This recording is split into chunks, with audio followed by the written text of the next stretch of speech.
Salut, c'est Romain pour NodeDev et aujourd'hui on va changer un petit peu de sujet comparé aux dernières vidéos. Je vais parler vidéo. Je vais parler de vidéo et surtout de l'A7S3 et l'A7 IV qui sont des appareils photo Sony que j'utilise d'ailleurs. J'utilise un A7S3 là pour filmer et je vais parler de certains tips qui me semblent vachement utiles pour cet appareil et on va commencer maintenant. Pour faire tous ces réglages, on passe en mode vidéo. Le premier tip que j'ai envie de partager, c'est comment avoir un emphase, une mise en avant de l'enregistrement sur l'écran. Donc par mise en avant, je veux dire un gros carré rouge qui vous indique que vous êtes en train de filmer. Parce que, bon, il y a le bouton REC qui s'allume en rouge, mais des fois, c'est pas super voyant. Et il y a cette fonctionnalité, ce petit tips, qui permet d'aller activer un carré rouge autour de l'écran. Donc, quand vous regardez l'écran de votre appareil photo, vous êtes sûr que vous filmez. C'est très visible. Donc ça, pour moi, c'est un détail, mais c'est indispensable. Donc on va dans le menu, dans prise de vue, on descend à l'avant-dernier item, affichage prise de vue. On va dans affichage évidence prise de vue enregistrement et on active, on appuie sur on. Là maintenant quand vous enregistrez, vous avez un gros carré rouge bien visible. Maintenant on va parler d'une fonctionnalité qui permet de corriger les gammas, la correction gamma. Vous filmez sûrement dans un format log comme S-Log3 et si c'est le cas, ce que je vous conseille, ce type sera pour vous, c'est tout simplement de mettre en place la correction des gammas qui va simuler le passage du S-Log3 en Rec 709. Donc vous allez avoir sur votre écran, là si vous filmez en S-Log3, on a une image très terne et grâce à la correction des gammas, vous allez avoir une image plus contrastée, vous aurez le résultat de ce que vous aurez quand vous aurez converti votre fichier en Rec 709. Et petit tip supplémentaire, moi perso, j'ai mappé cette fonctionnalité sur un bouton, comme ça, pendant que je filme, j'ai juste à appuyer dessus et je vois le résultat que je vais avoir avec ma vidéo en Rec 709. Donc là aussi, on va dans le menu, on descend sur réglages, donc le jaune tout en bas, le numéro 8, option d'affichage, on va voir le type d'affichage d'aide gamma. Sélectionnez bien S-Log3 vers 709 800% et allez dans aide à l'affichage gamma et mettez sur on. Là maintenant, c'est beaucoup plus contrasté quand l'aide est active. Donc là, on a l'équivalent Rec 709 quand on active l'aide gamma. Autre petit tip, ce qui n'en est pas vraiment un, c'est de faire afficher l'histogramme sur l'écran de votre caméra. Ça peut être super utile pour être sûr que vous ne cramez pas l'image, que vous ne cramez pas les hautes lumières ou que vous n'avez pas trop de zone d'ombre. Donc là, c'est simple, pendant que vous êtes en mode photo ou vidéo, vous appuyez, vous avez la molette, vous appuyez sur la flèche du haut, sur la molette vers le haut, plusieurs fois jusqu'à faire apparaître sur l'écran l'histogramme. Pour afficher l'histogramme, il suffit d'appuyer plusieurs fois sur la flèche haut jusqu'à ce qu'il apparaisse en bas à droite de l'écran. Et là, on le voit. Et donc on peut vérifier qu'on ne crame pas notre vidéo avec l'histogramme. Petit tips aussi sur le Dual Native ISO. Donc c'est la possibilité d'avoir deux seuils d'ISO sur votre caméra. Donc la 7S4 en a, la 7S3 aussi. Et il faut déterminer en fonction du profil de couleur, du profil d'image de votre caméra, le seuil minimum, le premier seuil de l'ISO. Ça, c'est assez facile à trouver. En fait, dans le menu de la caméra, si vous êtes par exemple en S-Log3, vous allez voir que sur vos ISO, vous aurez deux barres qui seront au-dessus et en dessous de l'ISO. Ça veut dire que ce sont des valeurs qui sont inférieures au premier seuil d'ISO. Dès que vous arrivez sur la première valeur qui est sans ces deux barres, et bien vous êtes sur le premier seuil de l'ISO. Pour savoir quel est le deuxième seuil ISO en fonction du profil de couleur, sur la 7S3, vous multipliez la valeur de base par 20. Par exemple, en S-Log3, la valeur de base, c'est 640 et le deuxième seuil ISO, c'est 12800. Pareil pour le Cineton, on a la valeur, l'ISO de base qui est à 100 et le deuxième seuil d'ISO, du coup, qui est à 2000. Autre tips sur le mode présentation de produit. Ça existe sur les petites caméras de Sony telles que le ZV-E10.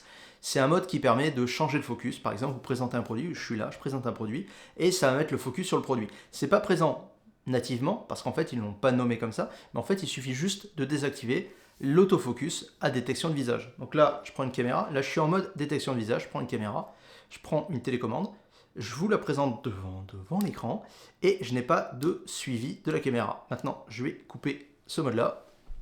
Donc on va dans le menu, quatrième item, le violet, et on va sur le troisième, AF, visage yeux, et on va pouvoir activer, désactiver la priorité du visage. Donc là, j'ai désactivé l'autofocus à détection de visage. Donc maintenant, si je prends cette télécommande et que je la mets là, par exemple, le focus va se faire sur la télécommande. On est en mode, comme ils appellent ça, de manière simplifiée du coup pour certaines caméras, présentation de produit. Donc voilà. Autre petit tips quand vous enregistrez une vidéo, c'est pas vraiment un tips là non plus, c'est juste une petite amélioration activée. De base, lorsqu'on est en mode photo, on a directement, lorsque vous prenez une photo, vous voyez directement le petit carré au niveau de l'œil qui va vous dire, qui va vous faire comprendre que l'autofocus est bien sûr le visage. Il a reconnu le visage et lorsque vous prendrez la photo, le sujet sera en focus. De base en vidéo, cette fonctionnalité n'est pas activée. Du coup, il faut aller dans le menu et activer cette fonctionnalité. Moi, je le garde toujours sur la caméra. Je trouve que c'est très pratique de voir que justement le focus est bien sur mon œil et pas, il n'est pas sur l'écran, parce que tout à l'heure, elle m'a fait une petite blague. Kratos et Atreus, ils me faisaient le focus dessus parce que ils ont des visages eux aussi. Donc voilà. Donc je vous conseille perso de l'activer. C'est quand même super pratique et ça mange pas de pain. Petit tips, quand on achète une caméra qui filme en 4K et en 120 fps, il faut un sacré débit d'écriture sur la carte SD. Donc on pourrait croire qu'il faut une CF Express. C'était un doute que j'avais au départ parce que les CF Express pour les Sony, ça tape à mort. Mais en fait, pour faire de la 4K à 100 fps dans le format XAVCS, il vous suffit d'une carte SD V90 UHS2. Vous allez économiser pas mal d'argent et ce sera suffisant, le débit sera suffisant en écriture pour permettre d'écrire justement de la 4K à 100 fps. Donc voilà, c'est bon à savoir. Par contre, si vous voulez faire le format vraiment sans perte, le All Intra, là par contre, il vous faudra une carte de type CF Express. Mais voilà, vous pouvez monter avec une SD classique V90 sur du 120 fps en 4K. J'espère que ça vous fera économiser quelques euros si vous y réfléchissiez.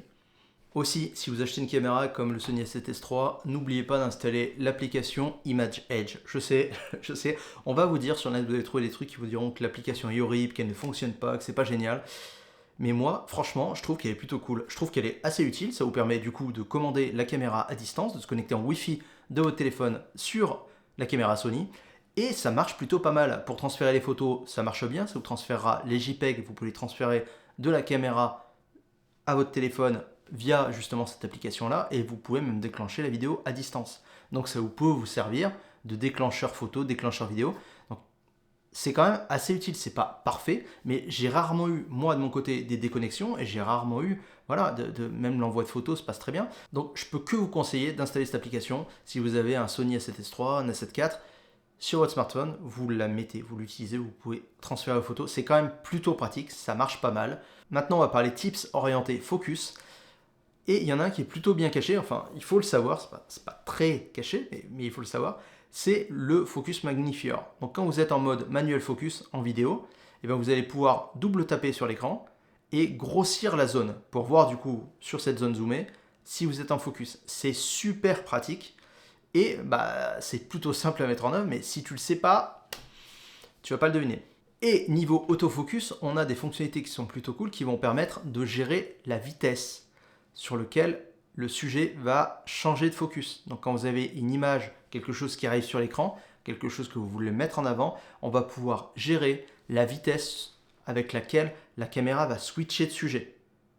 Et on va aussi pouvoir gérer la vitesse de la transition sur l'autofocus. Donc ça c'est sympa parce que vous pouvez jouer du coup avec ces paramètres et voir ce qui vous plaît mieux.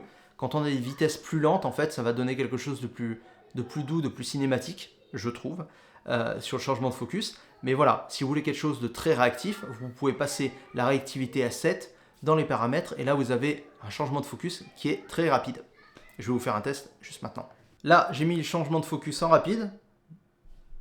Donc on voit que ça switch très rapidement. Et maintenant, on va le passer en très très lent. Donc là, j'ai réduit très fortement la vitesse de transition. Donc si je mets cette télécommande, ça va mettre beaucoup plus de temps à basculer le focus dessus. Donc là, on est en focus. Pour revenir ensuite sur moi. Donc voilà. Voilà, ça peut être utile dans certains cas. Bon là, c'est clairement trop lent. Mais vous avez la possibilité du coup de gérer tout ça dans la caméra. Il y a encore plein de choses à dire sur cet appareil, sur les fonctionnalités et sur les améliorations possibles dans un usage.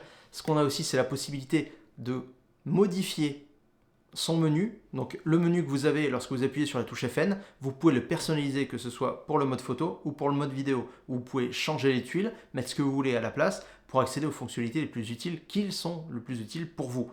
Moi, j'ai rajouté dans mon menu la gestion des zébras, la possibilité de les activer et de les désactiver, ainsi que le mode peak et le peak level qui vont me permettre, sur du point de focus en manuel, d'avoir la zone en focus qui est intensifiée, qui apparaît en rouge sur l'écran.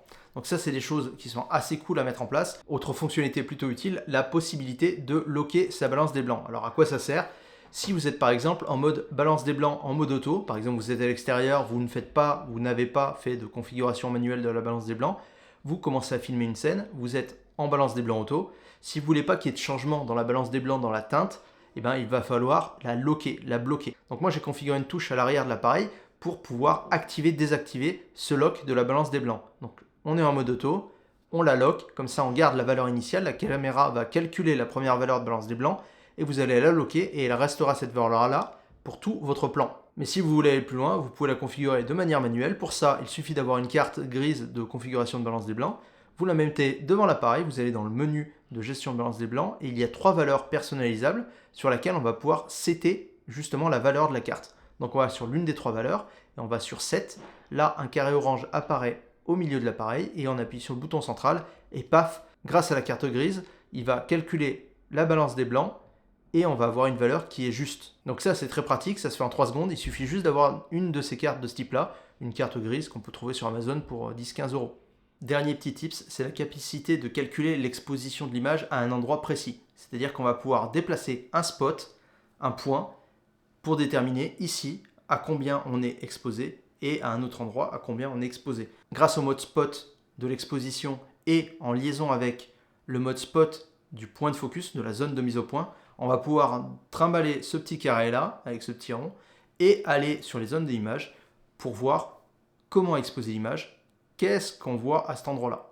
Dans le menu, troisième menu, on va dans mesure, on va dans mode de mesure et on sélectionne spot. Ensuite, dans le point spot mètre, on va sélectionner lien point focal pour faire les liaisons entre le multimètre et le focus. Là, on voit un petit cercle au milieu de l'écran. Maintenant, on va aller dans la zone de mise au point, dans le focus, et on va sélectionner là aussi spot. Et là, maintenant, on a un carré avec un petit cercle au milieu. Et quand on déplace avec le joystick ce carré, on voit que le multimètre change en bas. Donc là, en fait, on peut calculer, le multimètre calcule la zone en fonction de où se trouve le spot. Ça, c'est extrêmement utile dans certains cas. Et faire la gymnastique du coup de ce point de liaison focal entre 2 fonctionnalités de l'appareil pour réussir à déplacer cette exposition et la calculer, c'est pas forcément là aussi un truc super ergonomique. Donc si tu le sais pas, tu vas pas le deviner. Mais voilà, il y a cette possibilité et c'est quand même plutôt cool. Voilà, c'était les tips que j'ai partagés avec vous sur le Sony A7S III. Il y en a encore un paquet, je peux en parler pendant des heures. Mais j'ai essayé de condenser aux trucs qui me semblaient les plus utiles. Si vous avez, vous, de votre côté, des petits tips, n'hésitez pas à les partager en commentaire. J'espère vous revoir bientôt sur Random Dev. C'était Romain, salut!